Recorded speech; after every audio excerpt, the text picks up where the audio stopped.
Hey, what is up guys, Tejas here from 11 Gauge Recordings. Let's get into something different. Let's get into some violin today. This was a violin track that I recorded at my studio for a session for a band called Project Mishram.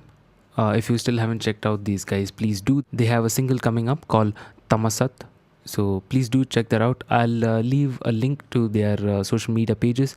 Please do check them out. Here's a snippet of the upcoming single that I mixed and is mastered by Ackle of Tesseract. So this is the unmastered version. This is just the mix. It's not the master. Ackle did a great job on the master. Hopefully you guys follow the band and you'll get to hear the final master, and the song's really good, so please do check it out. So a few tracks in this song was recorded right here at the studio, some of which were the violin, the mridangam and the vocals. So the violin was recorded with the mic that you see here, which is the Rode NT2A. It was placed right above the violinist's shoulder and was not directly facing the violin. I'll post a photo of the session if possible for you guys to have a look. So the violin was played by Mr. Pranav Swaroop. He's a really good violinist, so that made things a lot more easier. So I'm kind of proud of the results that I achieved with just that one mic, and a bit of processing. I didn't process it too much, so I just made sure that the placement of the mic was such that it was picking up exactly what I wanted and not what I didn't want. Let's get right into it. So I'll play a snippet of the track first, and with the violin included, and I'll then solo the violin, and we'll get into how I process the violin.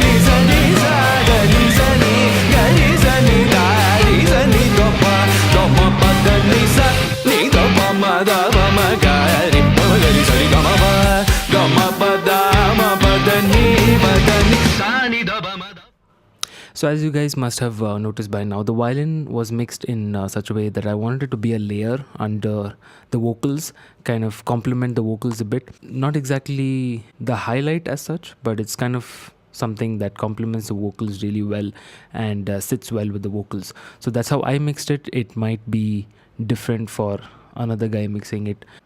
So let's just solo the violin right now, and let's see how it sounds as such with the processing on, and then we'll get into the step-by-step procedure for the processing. Here goes.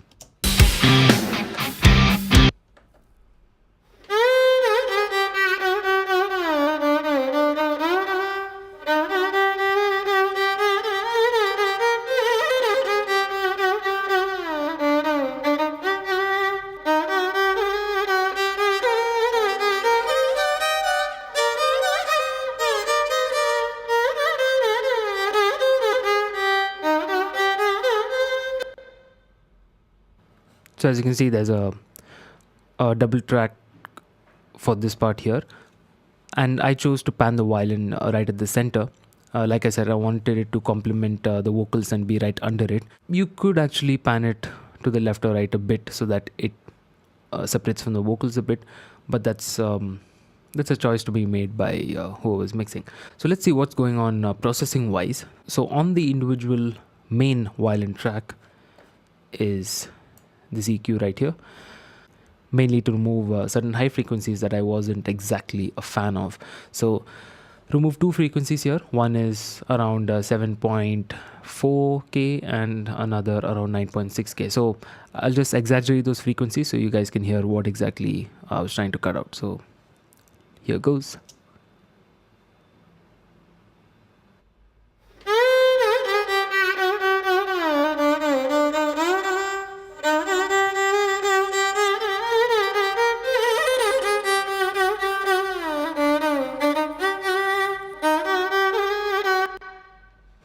So this 7.4-ish K frequency was cut quite a bit, around -6.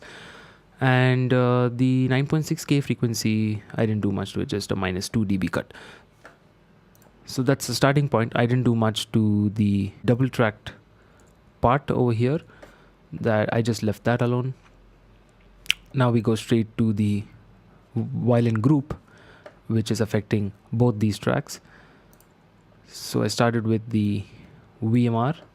Here I have the SSL style EQ and the 1176 compressor. So as you can see, I've added a shelf EQ from 7.5. You might be thinking, I just cut around 7.5, why am I adding? But this is not really adding 7.5, it's adding a shelf from 7.5. So there's a bit of difference there. And obviously the SSL EQ has a sweet sound to it, so just increased very slightly, around 1.53 dB, and I cut around 3K, and again a cut around 1.8, and I cut a lot of lows because you don't really need anything below around 100 Hz. Also the 1176 compressor is with a really fast attack and really fast release, and with a 4:1 ratio. So let's see what each of these are doing. So let me remove both of these and I'll bring them in so you guys can see what each plugin is doing individually. Here goes.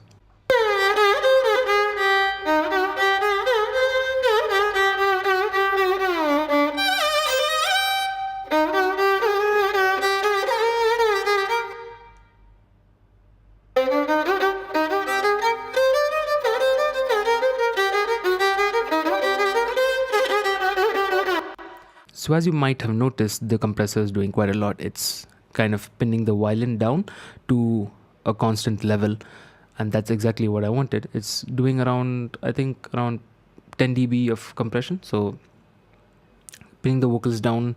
What I was going for was to get the violin to sit well with the vocals. So that was the whole intention behind compressing it that much. So that's followed by another EQ, removing certain high frequencies that I didn't really like. Again, very small cuts if you've noticed. I didn't really want to remove something that is important to the violin frequency range. So very small cuts just to keep those high frequencies in check and kind of control them. So let's exaggerate these frequencies and see why I've cut them and what exactly those frequencies are doing. So let's play the violin in solo again.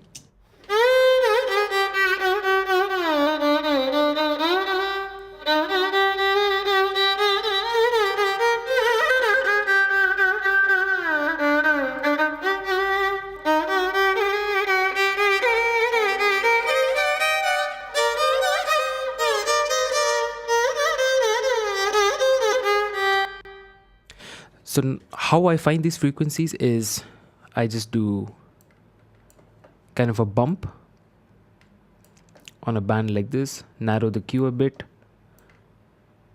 and I try to find what exactly I'm not a big fan of. So I just sweep that band and try to find something that is not exactly what I like. But I do this only if I find something that's really annoying me and I need to find it. So I find that the easiest way to do it is just bring that band up like this and start playing the track and then sweep it and then get it down. So let's try and find a frequency that's really annoying. So let's do that.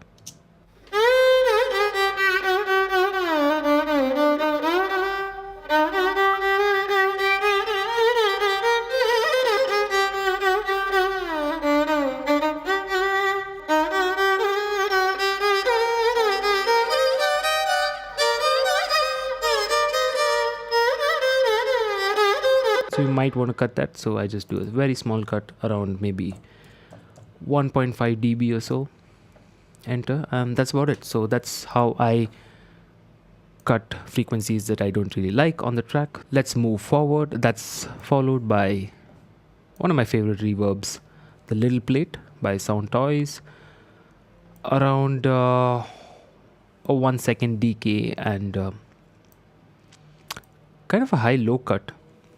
and quite a medium amount of mix. Not really doing a lot, very subtle if you hear it in the mix, but if you hear it in solo, you might hear the reverb. So let's take a listen to what it's doing. I'll bypass it as the track is playing.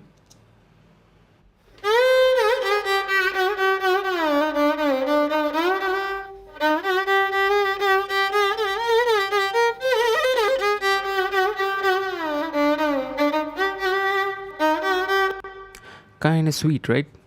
It's giving it that nice pace, nice ambience. So that's exactly what I was going for. And this is finally followed by an H delay, but that comes in one part of the song. It's not doing a lot. It's just giving it this really distant kind of a feeling. So that's not doing much. That's in a very small part of the song. So that's about how I've processed the violin. So before I call it a day, let's play the violin in solo with the processing bypassed, and I'll bring it in as it's playing, and then one more time in the context of the mix. So this is the violin soloed, processing bypassed. Here goes.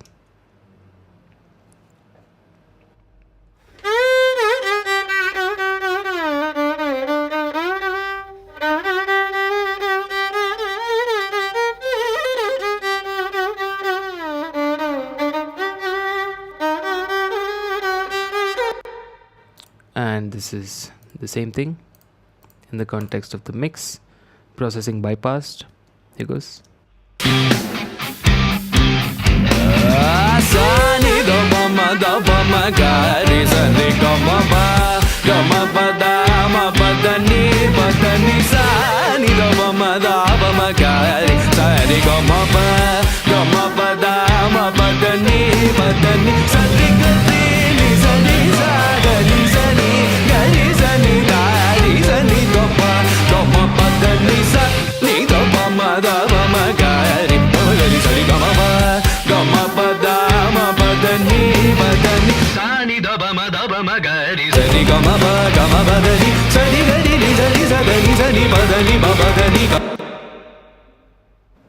Hope you guys took something from this. Hope you guys liked it. Please let me know in the comments below, and if you still haven't, please subscribe to the channel. There's a lot more content coming up. So thank you so much, and cheers. Have a great day.